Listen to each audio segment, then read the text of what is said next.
ሰላም ወዳጆች፣ ዛሬ ሞደርን ማን ኢን ሰርች ኦፍ ሶል ወይም ዘመናዊው ሰው ነፍሱን ፍለጋ የተሰኘ የካርል ዩንግን መጽሐፍ አብረን እንዳስሳለን። እጅግ በጣም ከመጽሐፎቹ መሃል በጣም አስፈላጊ ከሚባሉት በእርግጥ አብዛኞቹ መጽሐፎቹ በጣም በተለይ በስነ ልቦናው ዓለም በጣም ጥልቀት ያላቸው መጽሐፎች ናቸው። ዩንግ ለንባብ ትንሽ አስቸጋሪ ነው ማለት በቃ ብዙ ነገሮችን አውቀዋል ኦር አንባቢው ያውቃል ብሎ ነው የሚቀጥለውና የሚሄድበትም ጥልቀት አንዳንዴ ለመከተል ትንሽ አስቸጋሪ ሊሆን ይችላል ማለት ነው። እሱን አይምሮ ውስጥ መክተት ያስፈልጋል። ሰው ምናልባት መጽሐፎቹ ተደጋግሞ መነበብ ያለባቸው ናቸው። ይህን መጽሐፍ የፖድካስታችን አድማጭ ከጥቂት ሳምንታት በፊት ቴሌግራም ላይ ይሁን ዩቲዩብ ላይ እኔ ራሴ ረስቸዋለሁ፣ ግን እሱን መጽሐፍ ሪቪውን ሰራ ጠይቆኝ ነበርና እኔም ሀሳቡ ስለነበረኝ ከዛ ጀምሮ ድጋሚ ማንበብ ጀመርኩ። መጽሐፉን በጣም የሚገርም መጽሐፍ ነው። ረጋ ብላችሁ ቀስ እያላችሁ ብታነቡት ከማብራሪያ ጋር ብታነቡት ምናምን በጣም የምትወዱት መጽሐፍ ነው። በእርግጥ የመጽሐፉን ሀሳብ ጨምቆ ለማውጣት እጅግ በጣም አስቸጋሪ የሆነ መጽሐፍ ነው፣ ምክንያቱም በጣም ብዙ ነገሮችን ስለሚነካካ ማለት ነው። ስለዚህ ከማስታወሻ ላይ እንግዲህ የተሻለ ያልኳቸውን የመረጥኳቸው ሀሳቦችና በሰዓቱ ድጋሚ በማነበት ሰዓት ቀልቤን የገዙኝን ሀሳቦች እጅግ በጣም ጠቃሚ ናቸው ብዬ ያሰብኳቸው እንወያይባቸዋለን ማለት ነው። መጽሐፉን ቴሌግራም ላይ አስቀምጥላችኋለሁ ማንበብ ማየት ለምትፈልጉ ሰዎች። እሺ፣ ሞደርን ማን ኢን ሰርች ኦፍ ሶል ወይም ደግሞ ዘመናዊ ሰው ነፍሱን ፍለጋ ይላል። አንደኛ መጽሐፉ ከርዕሱ ራሱ እጅግ በጣም ቀልብ የሚሰርቅ ነው። የዘመናዊው ሰው ነፍሱን ራሱ የት ነው የሚፈልጋት? ወይም ደግሞ ዘመናዊ ሰው ከነፍሱ ጋር ያለችው ግንኙነት ምንድን ነች እያልን እንድንጠይቅ የሚያደርግ መጽሐፍ ነው። አንደኛ ዩንግ እዚህ መጽሐፍ ላይ ከሚያነሳቸው ሀሳቦች ዋነኛው ነገር ምንድን ነው? ይሄ ምንድን ነው በዝምታ የተረሳ ወይም የተዘነጋ ቀውስ እዚህ ዘመናዊ ዓለም ውስጥ ወይም ዘመናዊ ሰው ውስጥ አለ የሚል መነሻ ይሰጠናል ማለት ነው። እዚህ መጽሐፍ ላይ ዩንግ መጽሐፉን ሲጽፈው እንደ የሆነ ቲዮሪ ምናምን አይደለም የጻፈው። ምንድን ነው እንደ የምርመራ ጽሑፍ ታውቃላችሁ፣ ዲያግኖስ እንደማድረግ ማለት እንደዛ ነው የጻፈው። እና ዘመናዊ ሰው ያለበትን ሁኔታ የድሮዎቹ ሰዎች ከኖሩበት ሁኔታ አንጻር የሚያነጻጽርበት የሚያነሳበት ቦታዎች አሉ። ይሄንን አሁን ላይ ያለው ሰው ያጣቸው ወይም የጎደሉትን ነገሮች የሚያነሳበት ቦታ አሉ እና አሁን ያለው ሰው ያጣቸውና የጎደሉት ነገሮች ወይም ደግሞ በቀላሉ የተዋቸው ነገሮች ምን ያክል ዋጋ እያስከፈሉት እንደሆነም በጥልቀት ያነሳል። እና የዘመናችን ትልቁ ክራይሲስ አንደኛው በጸጥታ እየታለፈ ያለ ነገር እሱ ነው ይላል። በተለይ ዓለማችን ላይ የጨመረ ላለው የስነ ልቦናዊ ችግሮች መነሻው አንደኛው እሱ ነው። መፍትሄው እንዴት ነው ምናምን በዚህ ጉዳይ ላይ በጣም ብዙ ሰዎች ይህንን የተረዱ ሰዎች ከተለያየ አንግል ጽፈዋል። ምናልባትም ወደኋላ ከዩንግ በፊት ሾፐንሃወር፣ ኒቼ ምናልባት መሀል ላይ ለማንሳት እንሞክራለን። እነሱ ምንድነው ያሉት? ምንድነው ከዩንግ ጋር ያለው ግንኙነትና ሪሌሽን አስታውሰን ለማንሳት እንሞክራለን። እሺ፣ ዩንግ እዚህ መጽሐፍ ላይ የሰው ልጅ ስልጣኔ ትልቅ ሽፍት ትልቅ ለውጥ ተከናውኖበታል ማለት ነው። ለዘመናት ምናልባትም ለሺዎች ዓመታት ለመቶዎች ዓመታት ሰዎች የሆነ የተገነባ ስርዓት ውስጥ ነው የኖሩት። የተገነባ ስትራክቸር ያለው መዋቅር ያለው ስርዓት ውስጥ ሲስተም ውስጥ ነው የኖሩት። ይሄ ሲስተም ለህይወታቸው ትርጉም የሚሰጥ ስርዓት ነበረው። ለህይወታቸው ትርጉም ያቀብል ነበር። እዚህ ትርጉም ከሚሰጡ ነገሮች መሃል ምናልባት ሃይማኖት አንደኛው ነው። ተረኮች፣ አፈታሪኮች፣ አባባሎች፣ የአበው ንግግሮች የመሳሰሉት ለእኛ ሀገር ለምሳሌ ባህል አለ፣ ልማድ አለ የመሳሰሉት እነዚህ ለሰው ልጅ በቃ ስትራክቸር ሰርተውታል። ህይወቱ ላይ የሚፈልገው አዲስ ፍለጋ የሚወጣበት ምናምን እምብዛም ምክንያት አልነበረውም። ጥቂት ዳይቨርጀንት የሆኑ ሰዎች ቃሉን እንጠቀመውና ይሄ ወጣ ያሉ ሰዎች የራሳቸውን ነገር ፍለጋ የሄዱ ሰዎች በየዘመናቱ አሉ። አንዳንዶቹ እንደውም ማስረጃቸው ወይም ደግሞ ህይወታቸው ማስረጃ በጽሁፍ ያገኘናቸው አሉ። ምናልባት ከዓለም ላይ በጣም ብዙ ሰዎችን መጥራት ይችላል። ከሀገራችን እነ አትሊስት እነ ዘርዓ ያዕቆብና ወልደ ህይወትን ፈላስፋዎቹን ወይም ደግሞ ወደ ፍልስፍና አይነት ጽሁፍ የጻፉትን ሰዎች ምናልባትም አምላክን እና በዙሪያቸውን ዓለም በራሳቸው መንገድ ለመረዳት የሞከሩ ሰዎች ብለን ልንይዛቸው እንችላለን።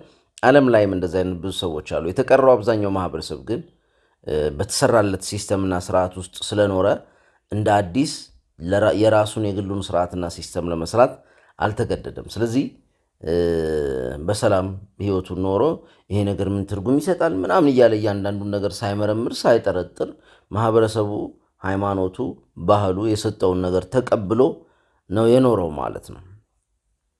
አሁን በዚህ ዘመናዊ ዓለም ግን አዲስ ለውጥ፣ ትልቅ የሆነ ፓራዳይም ሺፍት አለ። ትልቅ የሆነ ለውጥ አለ ማለት ነው። አንደኛ የተለያዩ የባለፈው ፖድካስት ላይ ያደመጣችሁ ሰዎች እንደምታውቁት አራቱ የሰው ልጅ ሂዩሚሊዬሽንስ ዊች ሚንስ ራሱን ዝቅ ያደረገባቸው ጥቂትም ቢሆን ከመድረኩ ከከፍታው ከስፖትላይቱ የወረደባቸው ወይም የተዋረደባቸው ብለን አራቱን አንስተናል። የመጀመሪያው ሴንተር ኦፍ ዘ ወርልድ ነኝ ብሎ ዓለም ሁሉ በእኛ ዙሪያ ነው የሚሽከረከረው ብሎ የሚያስበው ሰው ዓለም ላይ ካለች ፕላኔት ከምትባል በፕላኔት እና በዓለም አንጻር አንዲት ትንሽዬ ሰማያዊ ኳስ ላይ እንደሚኖር እና የእሱ አይነት ምድሮች ምኖች ፀሐዮች ምኖች መዓት በቢሊየን እና በትሪሊየን የሚቆጠሩ እንዳሉ እንደተረዳ አይተናል ማለት ነው። የአንደኛው ነው ዓለም ለእኛን የተፈጠረችው እኛንን ማዕከሏ የሚለውን የመጀመሪያውን ተሰበረበት። ዳርዊን መጥቶ ደግሞ ከሌሎች እንስሳት ጋር ያለን የተለየን ምናምን ያለውን አይደለም ከዝንጀሮ ከሙዝ ጋር ራሱ የተቀራረበ ጂን እንዳለን አትሊስት ፊዚካሊ ማለት ነው አሳየ። አይንተን ደግሞ በኋላ ላይ የመጣው በስነ ልቦናው ዓለም እነ ፍሮይድ እነ ዩንግ ምናምን የሰው ልጅ አንኮንሽስ እንደሆነ ዩንግም እዚህ ላይ በደንብ ስለሚጠቅሰው እናነሳዋለን። የሰው ልጅ ንቁ ነኝ ምናምን የሚለው ነገር ሁሉ አብዛኛው ነገሩ እንትን እንዳልሆነና እንደውም የንቃት አቅሙ ምናልባት ከ10% እምብዛም ያልዘለለ እንደሆነ አብዛኛው ህይወቱ የሚመራው ንቁ ባልሆነው ወይም አንኮንሽስ በምንለው አይምሮ እንደሆነ እንዲረዳ ሆነ አለን። እንግዲህ አራተኛውና የመጨረሻው ምናልባትም ኤአይ እንግዲህ ኤአይ ገና ብዙዎች እንደዛ ይሉታል። እኔ እርግጠኛ አይደለሁም ለጊዜው ወይም ደግሞ እዛ ላይ ገና ደርሷል የሚል እምነት የለኝም። ግን አትሊስት ዊ ዌር ዘ ስማርተስት ኢን ዘ ሩም። በቃ ባለ ቦታ በሙሉ በዚህ ዓለም ላይ አትሊስት በምናውቀው ዓለም እኛንን ኢንቴሊጀንት እኛንን ስማርት እኛንን ዋይዝ የነበር ነው። ምናልባት ኤአይ ኦር ኤጂአይ ኦር ሳምቲንግ የሰው ልጅን የበለጠ ኢንቴሊጀንስ እና ኮንሽስነስ አይ ዶንት ቲንክ ኮንሽስነስ የሚያመጣ ነገር ግን ኢንቴሊጀንስ የሚያመጣ ከሆነ እጅግ በጣም ትልቅ ሊፕ ነው የሚሆነው። የሰው ልጅ ስቲል የሰራው ነገር የእጁ ስሪት ባሪያ ሊሆን ይችላል ማለት ነው። ምክንያቱም ኦልሬዲ ኤአይ ዓለም ላይ በጣም በጣም አስገራሚ ነገሮች እያመጣ ነው ማለት ቴክኖሎጂ መነሻው የሰው ልጅን ህይወት እንዲያቀል ነበር።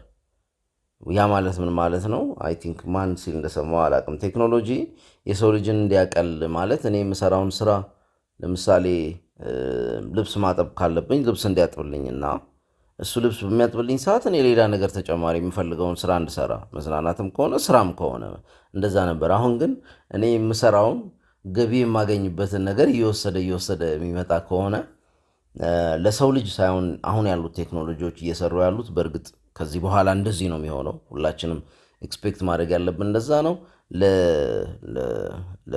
ለባለሀብቶቹ ነው፣ ለኦሊጋርኪው፣ ለሀብታሞቹ ጥርቅምና ለኮርፖሬሽን ቴክኖሎጂ የመስራት እድሉ ያለው። ምክንያቱም ቴክኖሎጂውን በእጃቸው አስገብተዋል። የሚቆጣጠራቸውም ሰው ያለ አይመስልም። ስለዚህ አይ ቲንክ እነሱን ለመቆጣጠርና ቴክኖሎጂውን ወይም ደግሞ አሁን እየመጡ ያሉትን አርቲፊሻል ኢንቴሊጀንስ ቴክኖሎጂዎች አይ ቲንክ ከሰው ጋር ያላቸውን ግጭት ለማስተካከል ጥረት መደረግ እንዳለበት የሚያሳዩ ድምፆች እየተሰሙ ነው። በእርግጥ ያ እጅግ በጣም አስፈላጊ ነው፣ ካለበለዚያ አስቸጋሪ ይሆናል። ግን ደግሞ ኦልሬዲ እዚህ ጋር አንድ ሰው ሊሰራው የሚችለውን ስራ በተሻለ መንገድ መስራት የሚችል አርቲፊሻል ኢንተለጀንስ እያለ አይ ሰውየው ስራው እንዳያጣ ሰውየው ይስራ ማለት እንችላለን ወይ? በጣም ብዙ ሰፊ እንትን ነው። ምናልባት ከዚህ በፊት እንዳልኩት ስለ ኤአይ ሰፋ ያለ እንትን ያስፈልገናል።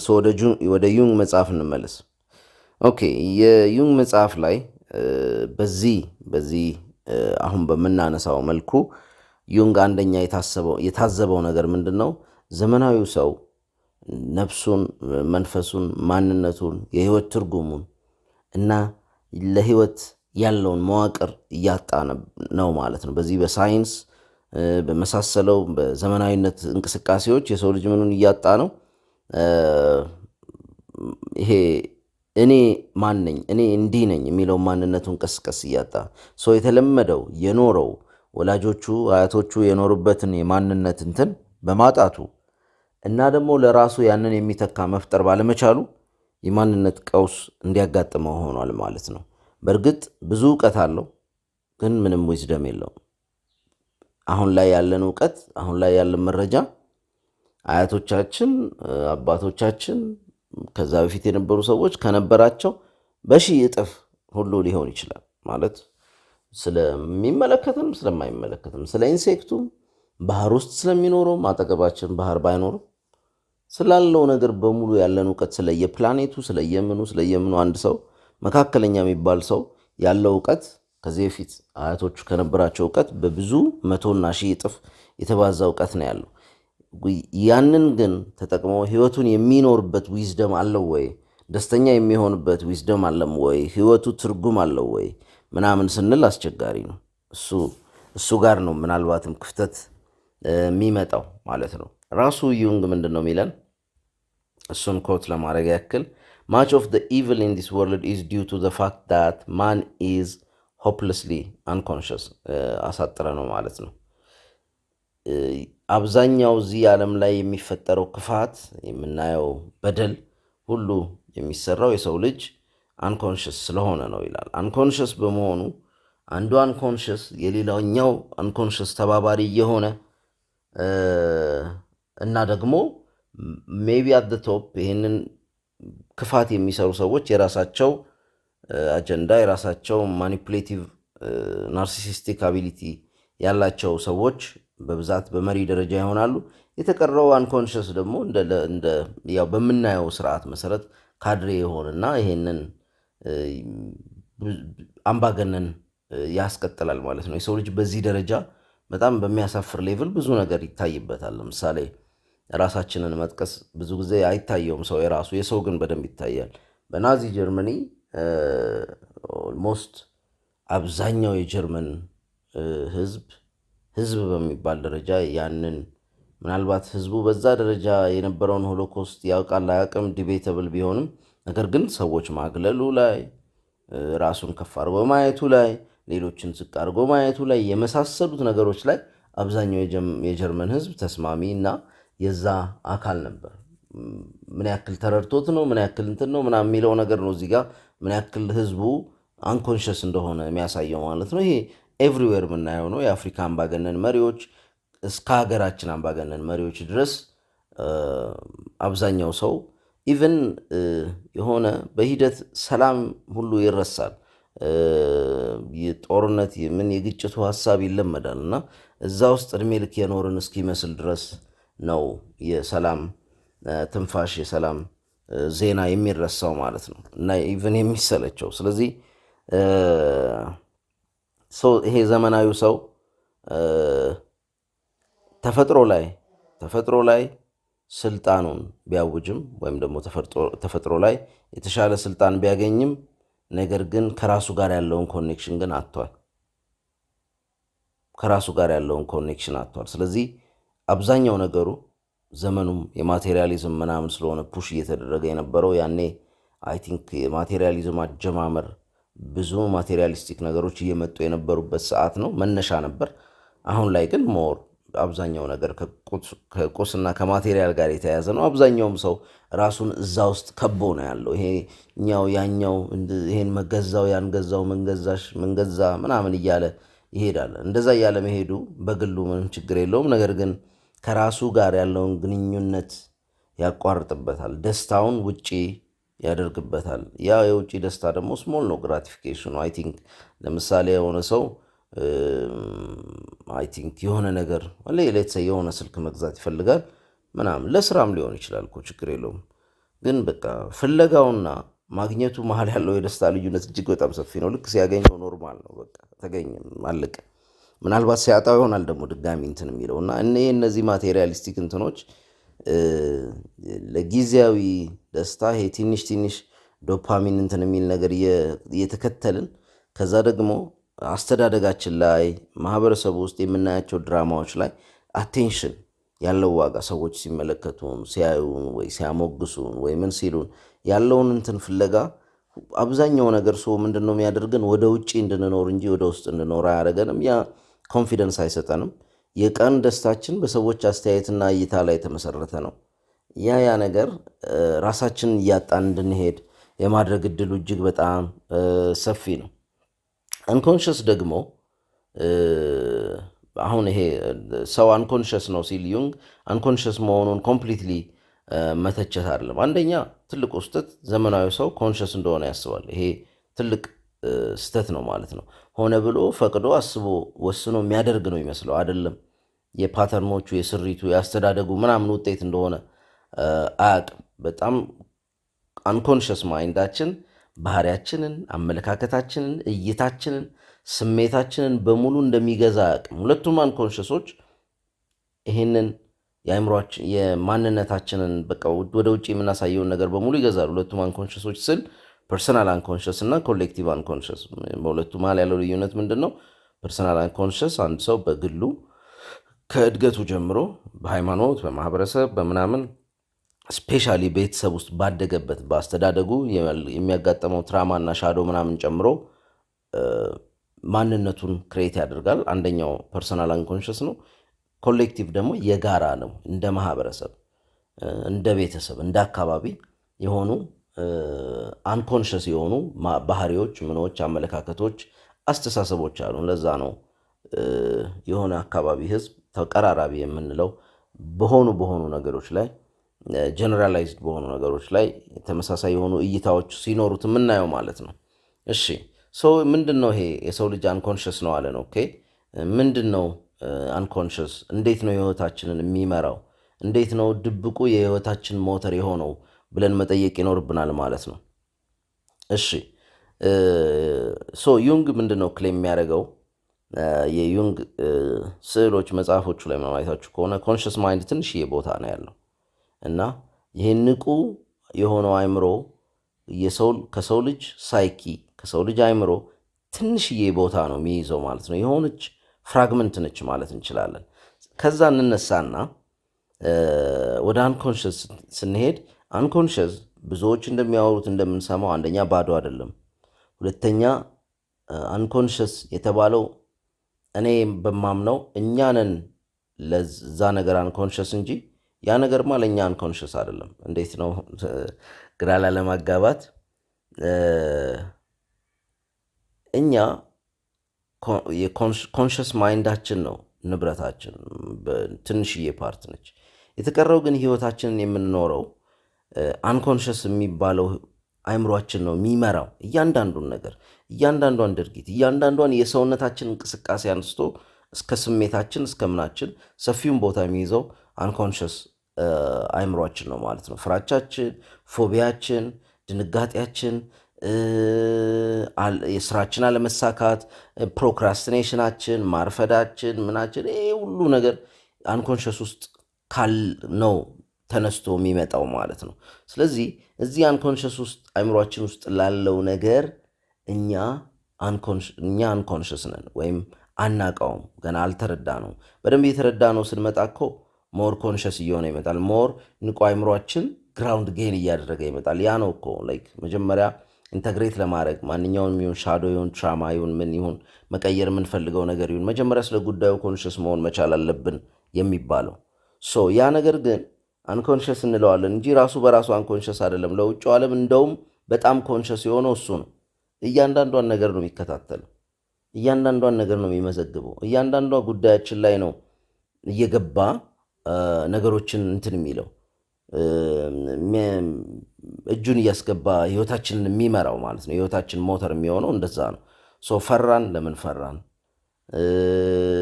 አረፈድን፣ ለምን አረፈድን? ስሜታዊ ሆንን፣ ለምን ድንገት ስሜታዊ እንሆናለን? ለምን ስሜታዊ ሆንን? የሆነ ሰው የሆነ ነገር ላይ ስሜታዊ ሲሆን አየ ነው፣ እኛ አልሆንም። እኛ የሆነ ነገር ላይ ስሜታዊ ሆንን፣ ያኛው ሰው አልሆነም። ለምን? ልዩነቱ ከየት ነው የሚመጣው ስንል ከአንኮንሽስ ማይንድ ነው ማለት ነው። ይሄ አንኮንሽስ ማይንድ ምን ያክል አክቲቭ እንደሆነ እኛንን እንጂ ለሱ አንኮንሽስ ዊች ሚንስ እኛ በሱ ጉዳይ ገና ንቁ አይደለንም። እየነቃን ስንመጣ ምን እያደረገ እንመጣለን?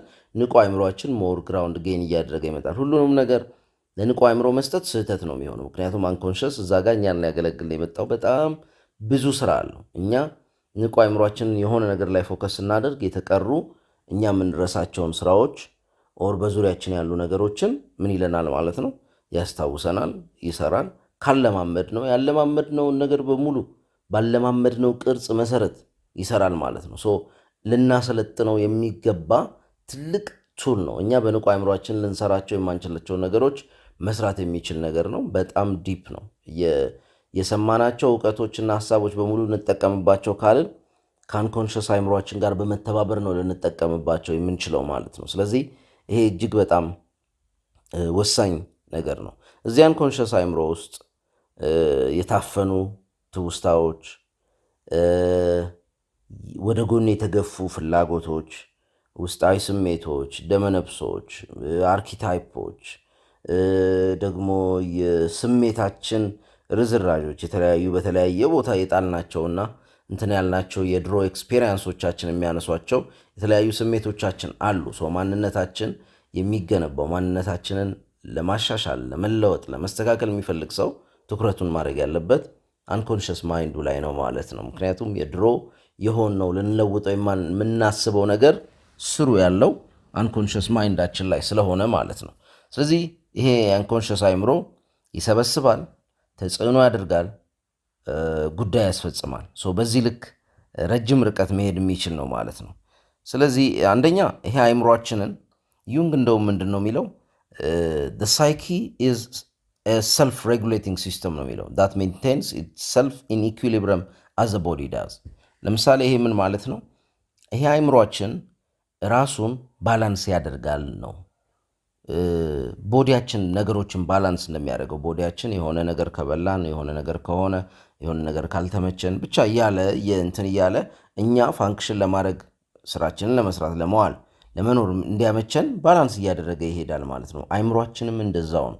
የራሱ ባላንስ አለው። ለምሳሌ አንድ ሰው በጣም አደገኛ ትራማ ልክ ሲመጣበት እና ኦቨርዌልም ሲያደርገው፣ ሲቆጣጠረው፣ ሲያጥለቀልቀው ያንን ባላንስ ለማድረግ ለምሳሌ ሊረሳው ይችላል።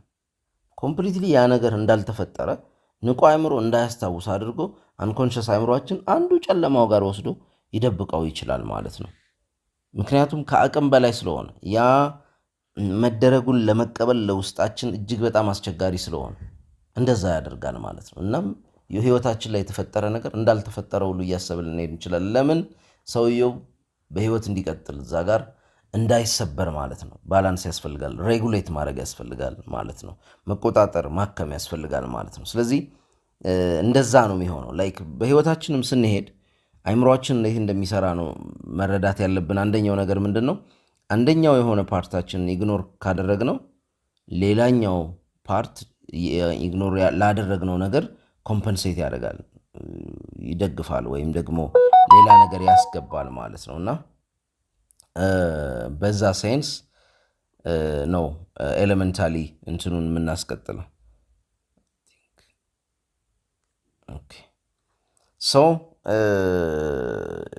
የአእምሯችን ሬጉሌሽን ሁሌ አክቲቭ ነው ማለት ነው። የሆነ ስሜታችን ከታፈነ፣ የሆነ የታፈነ ስሜታችን እንዛ እንደታፈነ አይቀርም። ወይ ኤንግዛይቲ ሆኖ ወይ የሆነ ነገር ሆኖ ይመለሳል ማለት ነው። በህይወታችን ያለ እውነት እኛ ቮይድ የምናደርገው ከሆነ የራሱን ግጭት ይዞብን ይመጣል ጊዜውን ጠብቆ። ስለዚህ ይሄ አንኮንሽስ አእምሯችን በንቁ አእምሯችን አስበን የምናዘውን ትዕዛዝ ወይም የሆነ ፍላጎታችንን ኮምፕሊትሊ አይቀበልም። በራሱ ሎጂክ ነው የሚሄደው። አንኮንሽሳችን ምንድነው የሚቀበለው፣ ምን አይነት ሎጂክ ነው የሚቀበለው የሚለውን ነገር ሁሉ ማወቅ አለብን ማለት ነው። በተለይ ነገሮች የሚተው ነገሮች አእምሯችን አቮይድ የምናደርጋቸው ሆነ ብለን የምንሸሻቸው ነገሮች ጊዜ ጠብቀው እኛን ዶሚኔት ለማድረግ ይመጣሉና እሱን በደንብ መረዳት አለብን። እዚህ ጋር ሞደርን ማን ኢን ሰርች ኦፍ ሂዝ ሶል ላይ አስቸጋሪው ኤሌመንቶችን ዩንግ ያነሳል። አንደኛው ሻዶው ነው። ሻዶው ምንድን ነው? እኛ ለማየት ያልፈለግነው ወይም ደግሞ ገለል ያደረግነው ክፍላችን ነው መነሻው። ለምሳሌ በእርግጥ ይሄ ሻዶ የሚለው ኮንሰፕት ዩንግ ለስነ ልቦናው ዓለም ካበረከታቸው ኤሌመንቶች ሁሉ መሃል እጅግ በጣም ከከፍተኛዎቹ የሚመደብ ነው። ኖ የሆነ መጥፎ ፓርታችን አይደለም፣ የሆነ ምናምን አይደለም። ሻዶ በንቁ አእምሯችን ብዙ ጊዜ በኢጓችን ሪጀክት የሚደረግ ገለል የሚደረግ የሚተው ወደኋላ የሚገፋ ማንነት ነው። ለምሳሌ መበሳጨት ያለበት ሰው ካልተበሳጨ አለ አይደል፣ ሰዎች ምን ይሉኛል ብሎ ፈርቶ ምን ብሎ ካልተበሳጨ ቺ ብስጭት ወደኋላ ተገፋች ማለት ነው። ቺ ብስጭት ጊዜዋን ጠብቃ በራሷ መንገድ ትፈነዳለች። ፍላጎታችንን ግድብ አድርገን አፍን አድርገን አክሰሱ እያለ መደረግ እየቻለ መጠየቅ ፈርተን ምን ብለን ሊሆን ይችላል፣ ሰው ምን ይለኛል ብለን ሊሆን ይችላል። በጣም መጥፎ ነገር እንደዛም ብለን ሊሆን ይችላል። የራሱ ጥሩ ኤሌመንት አለው በእርግጥ እንደ ማህበረሰብ። ነገር ግን ማንንም ለማይጎዳ ነገርም ሰው ምን ይለኛል እያለን እንትን ስለምንል እሱ እጅግ በጣም መጥፎ ነው። ፍራቻችንን ደብቀን ጥንካሬያችንን ደብቀን ማደግ ያለበት ዴቨሎፕ ማደረግ ያለበት ጥንካሬያችን ራሱ ሲደበቅ መጥፎ ነገር ይሆናል። ሻዶ ውስጥ መልካሙም ነገር ተሰጧችንንም እንዴት ታደርጋለህ ምናምን እያለ ቤተሰብ ለምሳሌ ያንን ነገር አፕሩቭ ባያደርግና ቢያስተዋል ያ ነገር ሄዶ የኛ ሻዶ ይሆናል ማለት ነው። በነገሮች በስራዎቻችን በምኖቻችን ደስተኛ እንዳንሆን ያደርገናል። ምክንያቱም ከኛ ጋር ቀጥታ የተገናኘውን ነገር ወደኋላ ስለገፋን ማለት ነው። ይሄ ደግሞ ሻዶ ብዙ ጊዜ የሚመሰረተው ከማህበረሰቡ ጋር በሚደረገው ኑሮ ነው። በተለይ ከልጅነት አንስቶ ባሉ ሁኔታዎች ላይ ልጅ ሆነን ይሄን ይቻላል ያን አይቻልም እንላለን። ማህበረሰቡ ይሄን አክሴፕት ያደርጋል ያን አክሴፕት አያደርግም እንላለን። አክሴፕት የማያደርገውን ብዙ ሰዎች ወደኋላ ይገፉታል። ማህበረሰቡ ይሄንን አይቀበለኝም፣ ምን ይለኛል፣ እንደዚህ ባረግ ተቀባይነቴን አጣለሁ ምናምን እየተባለ እንዲታሰብ ይሆናል ማለት ነው።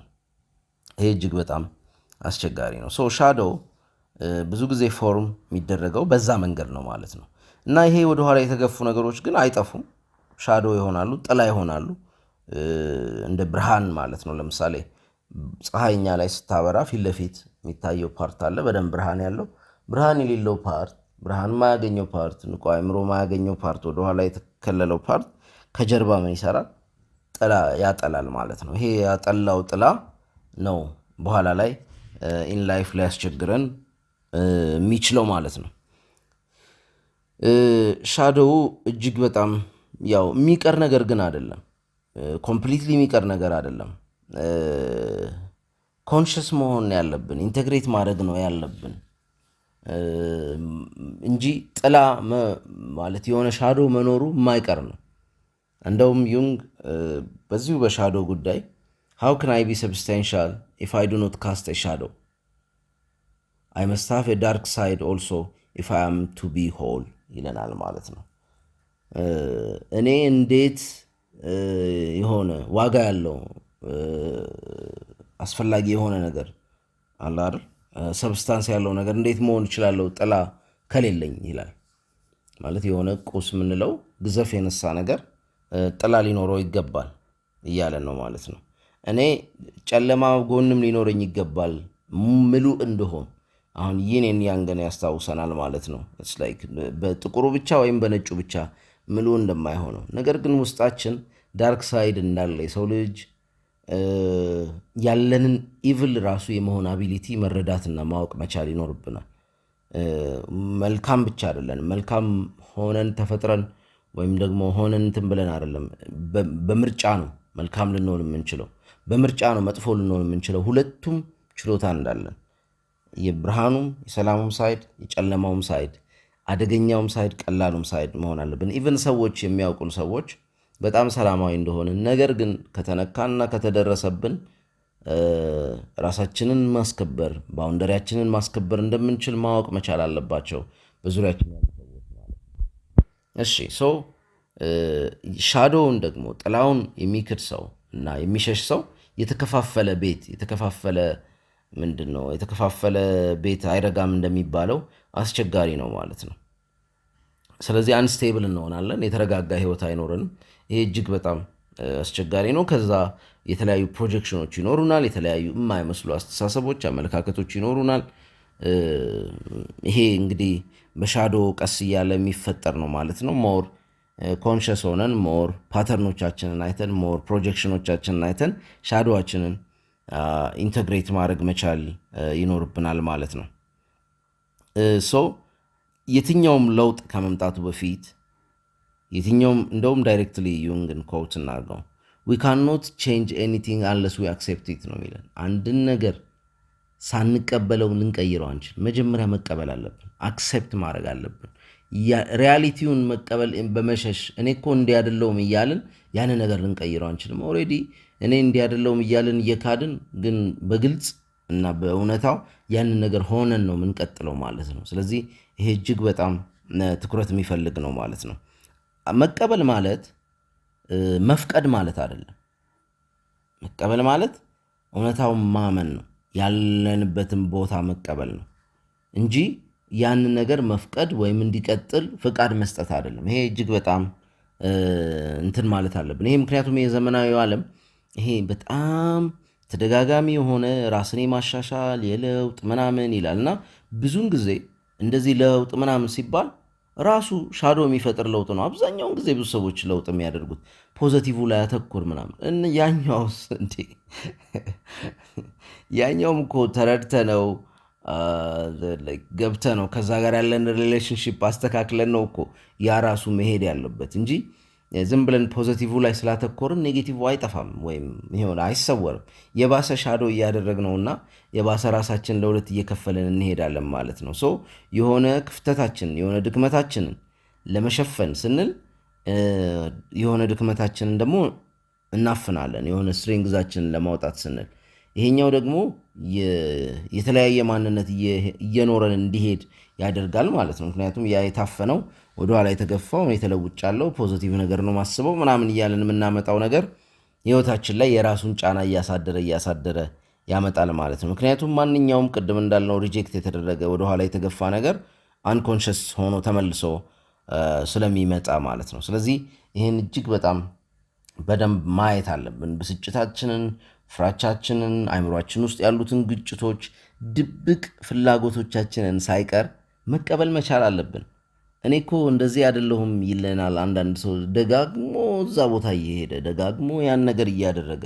መጀመሪያ መቀበል ያስፈልጋል ከመለወጡ በፊት። ካልተቀበል ነው አንለውጠውም። እኔ እኮ እንዲህ አይደለሁም አይዶን ነው ሁሌ እዛ እንሄዳለን፣ ሁሌ ያንን ድርጊት ታደርገዋለ፣ ሁሌ እዛ አዲክሽን ላይ አለ። ግን እኔ እኮ እንዲህ አይደለሁም ብለን ካልተቀበል ነው ለመለወጥ የምናደርጋቸው ጥረቶች በሙሉ ፌል ያደርጋሉ በሙሉ።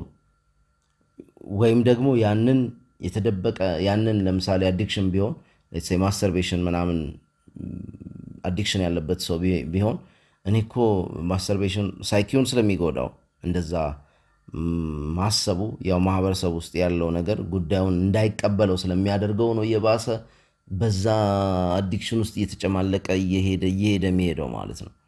ያንን ነገር ቢቀበለው ግን ከዛ በኋላ ለመለወጥ ብዙ ስቴፕ ሄዷል ማለት ነው። ኦልሬዲ ሪያሊቲው ነው እንትና ለማለት አይችልም፣ ዲናይ ማድረግ አይችልም። የባሰ ለማፈን በእንትን ባለ ቁጥር እየተደበቀ ያን ጉዳይ የማስቀጠል ነገር ነው የሚሆነው ማለት ነው እንጂ ለለውጥ የሚመች አይሆንም።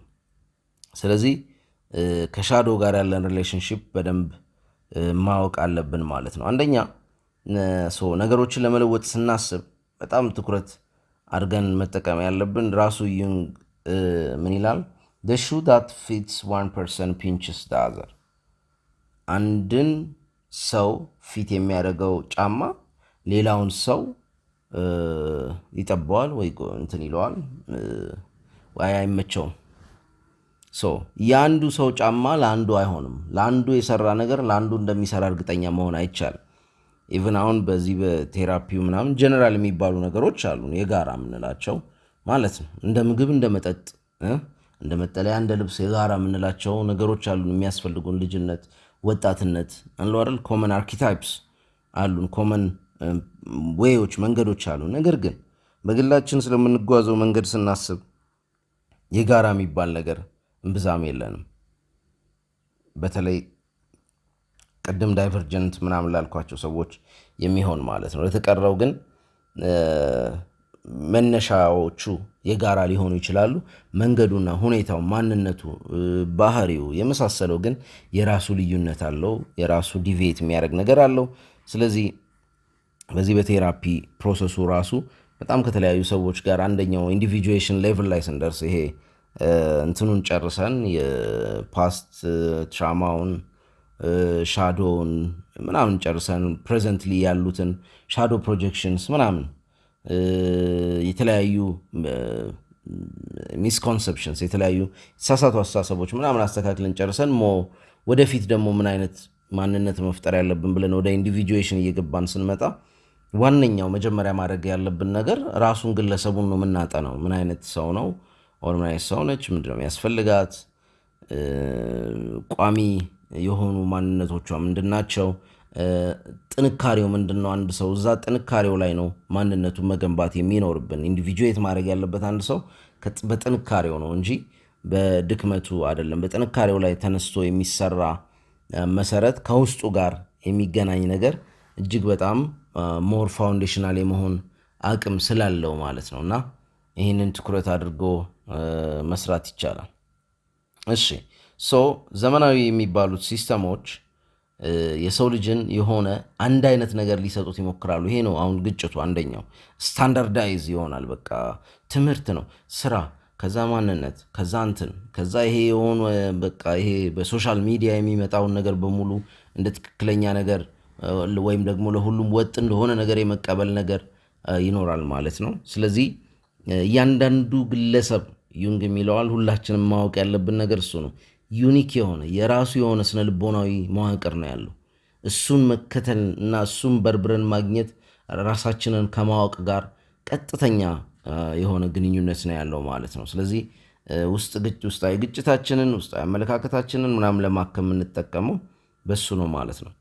ኢንዲቪጁዌሽን ምንለው አይዲያ ራሱ ውስጣችንን ከማዳመጥ ጋር ይገናኛል፣ ከውጭ ከምንፈጥረው ግጭት በላይ ማለት ነው። እዚህ ላይ እንግዲህ ዩንግ በጣም ስለ ህልም አይ ቲንክ ሰፋ ያለ ፖድካስት አለን፣ ግን ድጋሚ በተለይ የህልም ትርጉሞች ጋር የተያያዘ መስራት አለብን።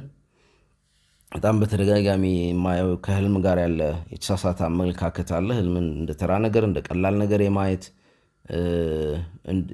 እጃችን ላይ ያለን ወርቅ እንደ ነሐስ ከማየት አይተናነስም።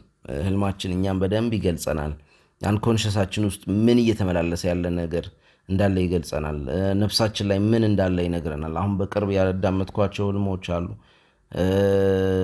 ኢቭን በትንቢት ደረጃ ራሱ ከነፍሳችን ጋር የተያያዙ የወደፊቱን እንኳን በህልማቸው የሚታያቸው በጣም ብዙ ሰዎች በዙሪያችን አሉ። ስለ ህልም አለመነጋገራችን፣ ስለ ህልም የሚሆን የንግግር በር አለመክፈታችን እጅግ በጣም ጎድቶናል ብዬ አስባለሁ። እሺ ዩንግ እንደውም ለመጀመሪያ ጊዜ ምናልባትም ብዙዎች በትንሽ በሆነም ወይ ከሱ በፊት አንስተውት ይሆናል።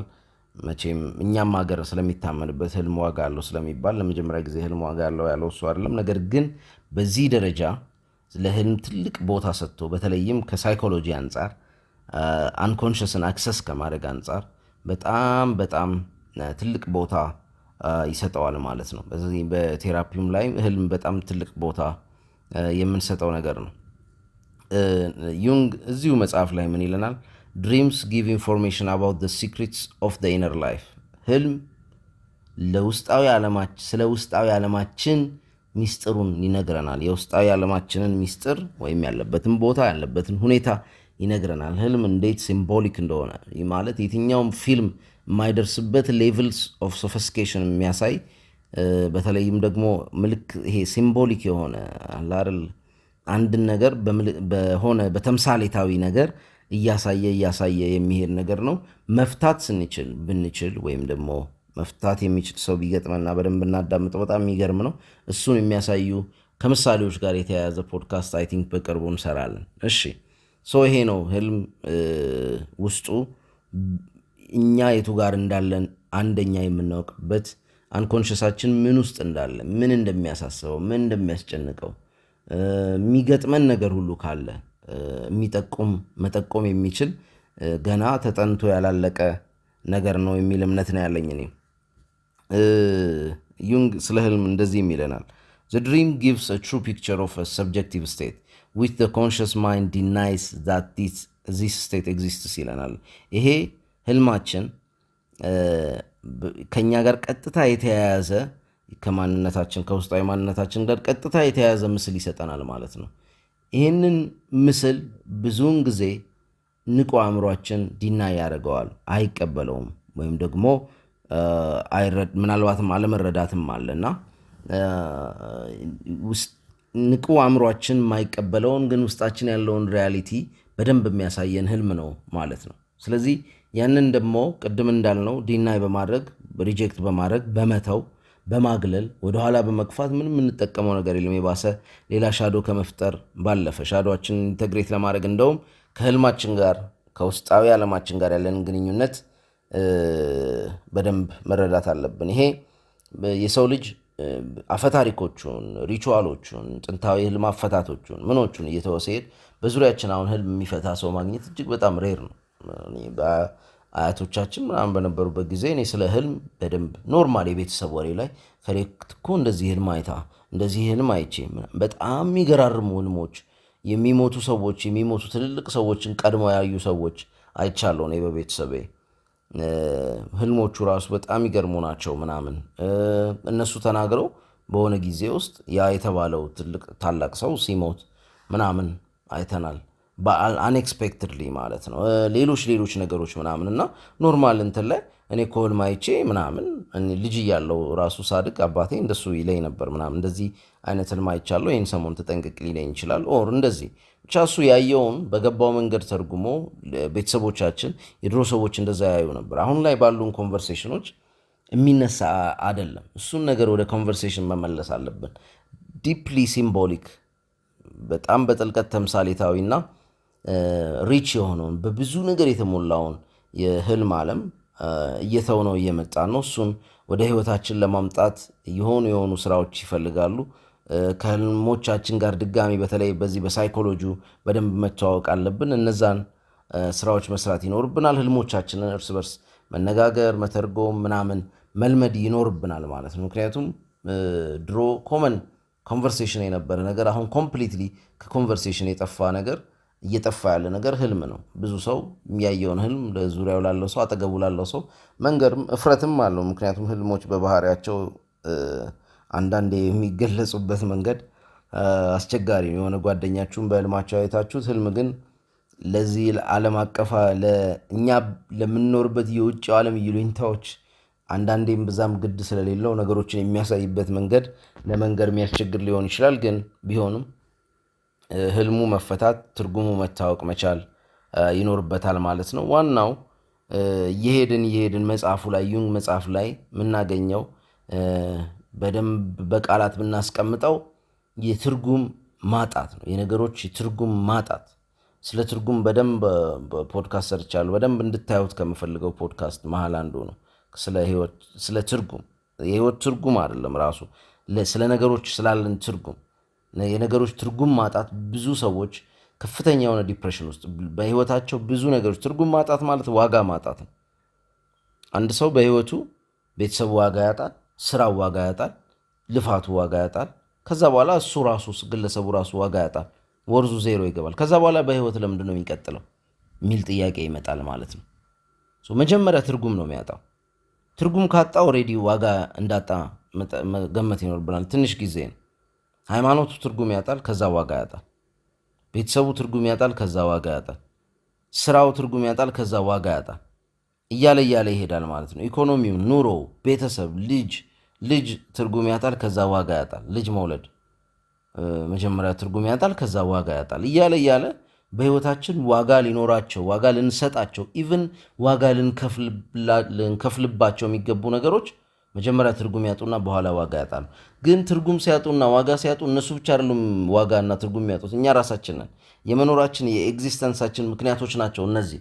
ህይወትን ማስቀጠል ሊሆን ይችላል፣ የሆነ ነገር ሰርቶ የሆነ ነገር አበርክቶ ማለፍ ሊሆን ይችላል፣ ቤተሰብን ማገዝ ሊሆን ይችላል። ኤኒቲንግ እነዚህ እኛ በዛ ውስጥ ምንም ስራ ብንሰራም እኛ ራሳችን ትርጉምና ዋጋ የምናገኝባቸው በዛ ውስጥ ናቸው። የሰው ልጅ በግሉ በራሱ ትርጉምና ዋጋ ለራሱ አያገኝም።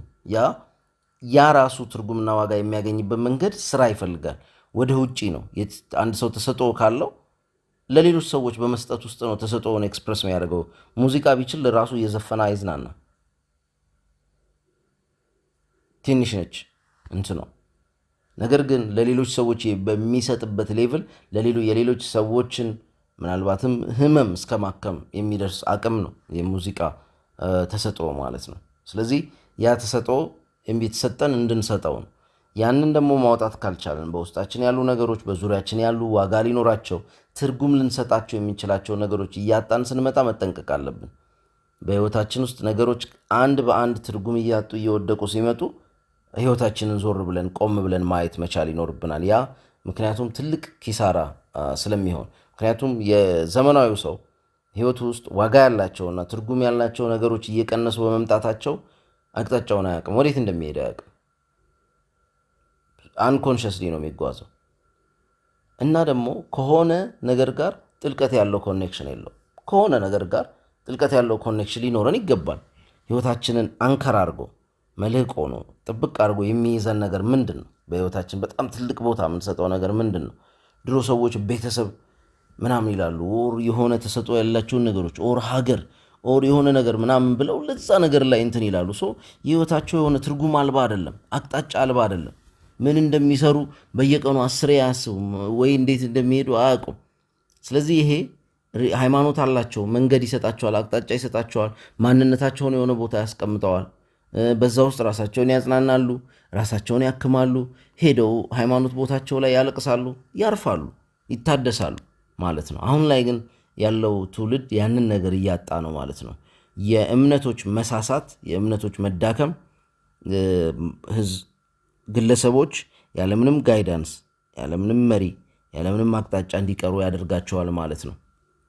ምክንያቱም ቅድም ኒቼ ብለናል። ኒቼ ይህንን ቀድሞ ተረድቶታል። ይህንን ወደ ኒሂሊዝም የሚያመራ ምክንያቱም ትርጉም አጣ፣ ዋጋ አጣ። ከዛ በኋላ የማፍረስ ሲስተም ውስጥ ይገባል። ከዛ እንዲህ አይነት ሰዎች ብዙ ጊዜ ሲያወሩም ስታዳምጧቸው ምን ይሰራል እንትን ምን ይሰራል፣ በቃ ማፍረስ ነው ኤቭሪቲንግ መፍረስ አለበት የሚል ተውት ውስጥ ነው የሚገቡት። የተሳሳተ አመለካከት ውስጥ ይገባሉ። ይሄ ኒሂሊስቲክ ተውት ደግሞ መጨረሻው ራስን በማፍረስ ነው የሚጠናቀቀው ማለት ነው። ስለዚህ እነዚህ ነገሮች ላይ እጅግ በጣም ጥንቃቄ ያስፈልጋል ማለት ነው። ስለዚህ እና ትርጉም ደግሞ ውስጣዊ መነሻ ያስፈልገዋል። ያንን ውስጣዊ መነሻ ለመስራት አሁን በግላቸው የሚንቀሳቀሱ ሰዎች ቅድም ኒቼን ያነሳ ነው። በዚህ የተነሳ ነው ኒቼ ማህበረሰብን ማዳን አይቻልም ነው የሚለው። ማህበረሰብን እንደ ማህበረሰብ ማዳን አይቻልም ነው የሚለው። የእሱ ተቃራኒ ያለው ሀሳብ ዶስቶኤቭስኪ ነው። ዶስቶኤቭስኪ ማህበረሰብ መዳን አለበት፣ ለመዳን ደግሞ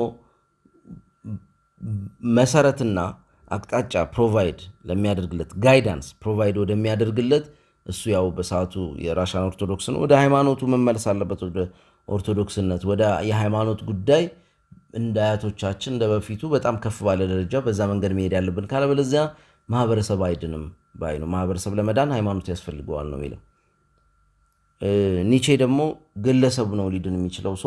ከግለሰቦች ጋር ነው ግንኙነቱ። ግለሰብ የራሱን ትርጉም መፍጠር መቻል አለበት።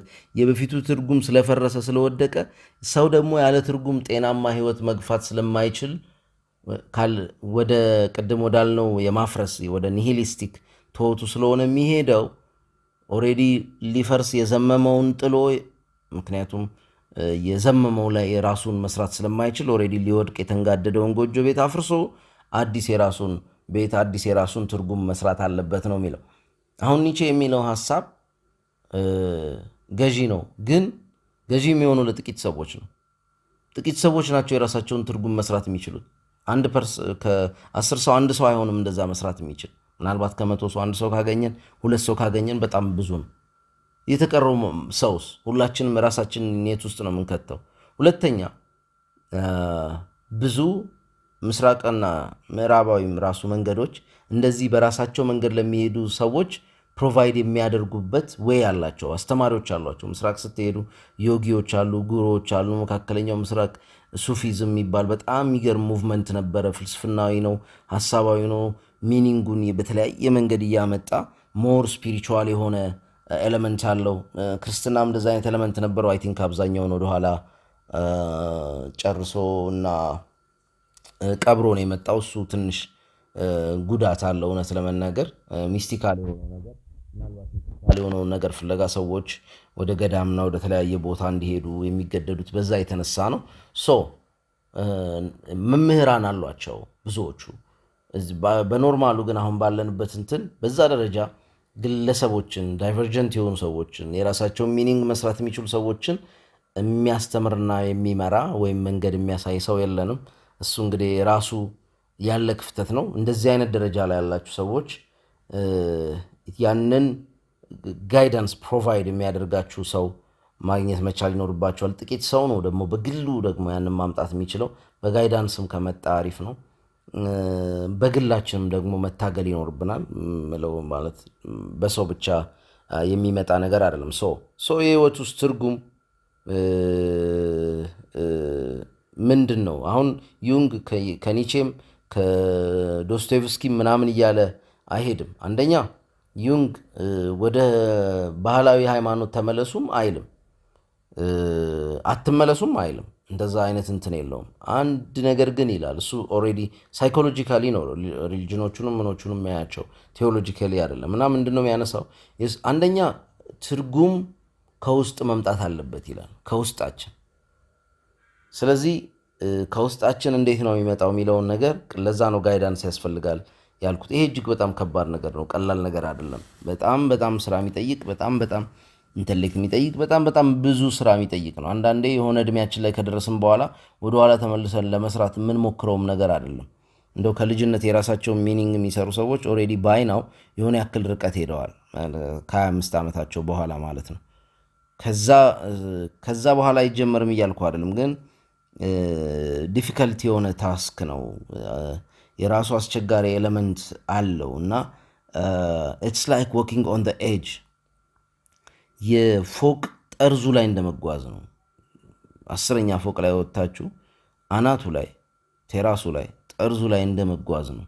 አስቸጋሪ ኤሌመንት አለው የምንለው ለዛ ነው። ምክንያቱም በጥቂት ስህተት፣ በጥቂት የተሳሳቱ አመለካከቶች ሰዎች ራሳቸውን ከላይ ሲወረውሩ ስላየን፣ ራሳቸውን ሲጥሉ ስላየን ማለት ነው። እና ጋይዳንስም ቢኖረው የምንመርጠው ለዛ ነው።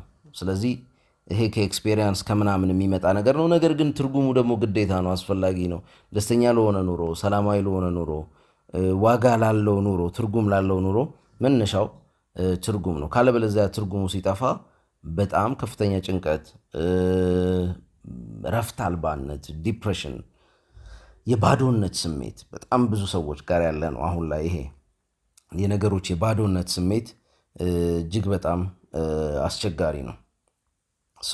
ይሄ ደግሞ የራሱ ችግሮች ያመጣል። እነዛን ነገሮች ማከም እንትን ማለት ይኖርብናል። እዚህ ላይ ዩንግ ስለ ምንድን ነው ኢንቴግሬሽን ኦፍ ኦፖዚትስ የሚባል አይዲያ ያመጣል። የተለያዩ ላይፋችን ውስጥ ያሉ ተቃርኖዎችን ማሰናሰል መቻል እንዳለብን ይነግረናል። እነዛን ተጠቅመን ነው የምናልፈው። ለምሳሌ ብርሃንና ጨለማ አለ፣ ወይም ደግሞ ኦርደርና ኬዮስ አለ፣ ስርዓትና ቱማታ አለ፣ ቀውስ አለ። እና ላይፋችን ላይ ሁለቱም ነገሮች እንዳሉ ባላንስ ማድረግ ይኖርብናል። ሁሌ ራሽናል አንሆንም። አንዳንዴ ኢራሽናልና ኢሞሽናል መሆን ይኖርብናል። እነዚህ ነገሮች ባላንስ አድርገን፣ አጉል ራሽናል ብቻ ለመሆኑ የሚሞክሩ ሰዎች አሉ። ባላንሱን ትተው ስሜታዊ አትሁን ምናምን ይላሉ። ለምዶ ስሜታዊ ማይኮ ነው መጠኑ ነው እንጂ እንትኑ ስሜት ውስጥ መሆኑ መስመጡ የሰውኛ ነው፣ ኖርማል ነው። ባላንስ ይፈልጋል። በጣም ደግሞ አጉል ምክንያታዊ ሁን የሚሉ ሰዎች አሉ። ለምንድን ነው በሁሉም ነገር ምክንያታዊ የሚኮኑ? የሰው ልጅ ሮቦት አይደለም ማለት። በለን ሪሌሽን በተቻለ አቅም ምክንያታዊ፣ ስሜታዊም ከስሜትም ጋር የተያያዘው ካለበለዚያ ይደርቃል። ራሽናሊቲ ብቻ ያደርቃል፣ ግሪስ ያስፈልገዋል ህይወት ማለት ነው። እና እሱን ተረድተን መሄድ ይኖርብናል ማለት ነው። ዘመናዊው ካልቸር ደግሞ አንዱን ሳይድ ነው ብዙውን ጊዜ እንትን የሚለው ሞር ራሽናል እንድንሆን ነው የሚፈልገው። በቃ ቁጥጥር እንዲኖርን ህይወትን ተቆጣጥረ ራሽናል ሆነ ምክንያታዊ ሆነ ለምክንያታዊ አትሆንም ምናምን ካልፈለግኩ አልሆንም የግዴታ ጉዳይ አይደለም። ከሰዎች ጋር ባለን ሪሌሽን በተቻለ አቅም ባለው ግንኙነት ከሚስቴ ጋም ራሽናል፣ ከስራ ባልደረባዬ ጋም ራሽናል፣ ከልጄ ጋም ራሽናል የሚኮንበት አይነት ኑሮ እጅግ በጣም ቅድም እንዳልነው ግሪስ የሌለው እርስ በርሱ የሚፋጭ ብረት የመሰለ ኑሮ ነው የሚሆነው።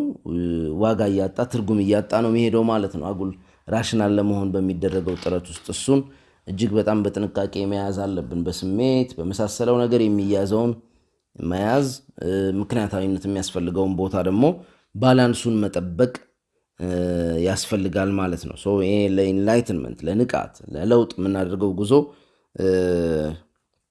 ዳርክነሱን ኮንሽስ በማድረግ ነው የሚገኘው ይለናል ማለት ነው ዩንግ ራሱ። አይ ቲንክ ኢትስ ዳይሬክት ኮት። እንዴት ነበረ እዚህ ጋር አልያዝኩትም። ነገር ግን አንድ ሰው ኤንላይትንድ ለመሆን ኢትስ ናት ባይ ኢማጂኒንግ ፊገርስ ኦፍ ላይት ይላሉ። የሆነ የብርሃን ምስሎችን በመመልከት ብቻ አይደለም ጨለማውን ንቁ በማድረግ ነው ይለናል ማለት ነው ዩንግ ራሱ።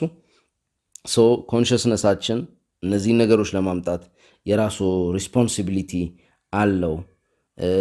ነፍስን ፍለጋ የምንል ደግሞ ይሄ ነፍስን ለማግኘት ነፍስን ዲስከቨር ለማድረግ አንደኛ ፍለጋ ነው። እሱ በቃ የሆነ የተሰጠን ነገር እጃችን ላይ የተጨበጠች ነገር አይደለም። ነፍሳችን ልንፈልጋት፣ ልናወጣት፣ ልንቀርጻት፣ ላዩ ላይ የተከመረውን ቆሻሻ ልናጸዳላት ይገባል። በአመለካከት፣ በአስተሳሰብ፣ በትርጉም የጫናቸውን ነገሮች እንትን ማለት አለብን። አንደኛ ኮንሽስሊ ንቁ መሆን አለብን። አንኮንሽሳችን ዴብዝ ሊኖረው ይገባል።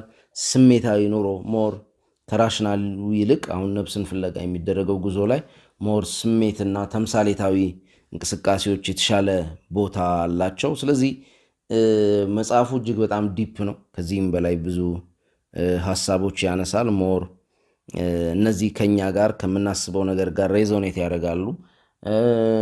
ምናልባትም ለማንበብ አክሰሱ ለሌላቸው ሰዎች እነዚህን ነገሮች አእምሯችሁ ላይ እንድታመላልሷቸው፣ እንድታስቧቸው፣ ያላቸውን ቦታና ዋጋ እንድታውቁ በሚል ነው እነዚህን መርጠን ያነሳ ነው። ስላዳመጣችሁኝ ከልብ አመሰግናለሁ።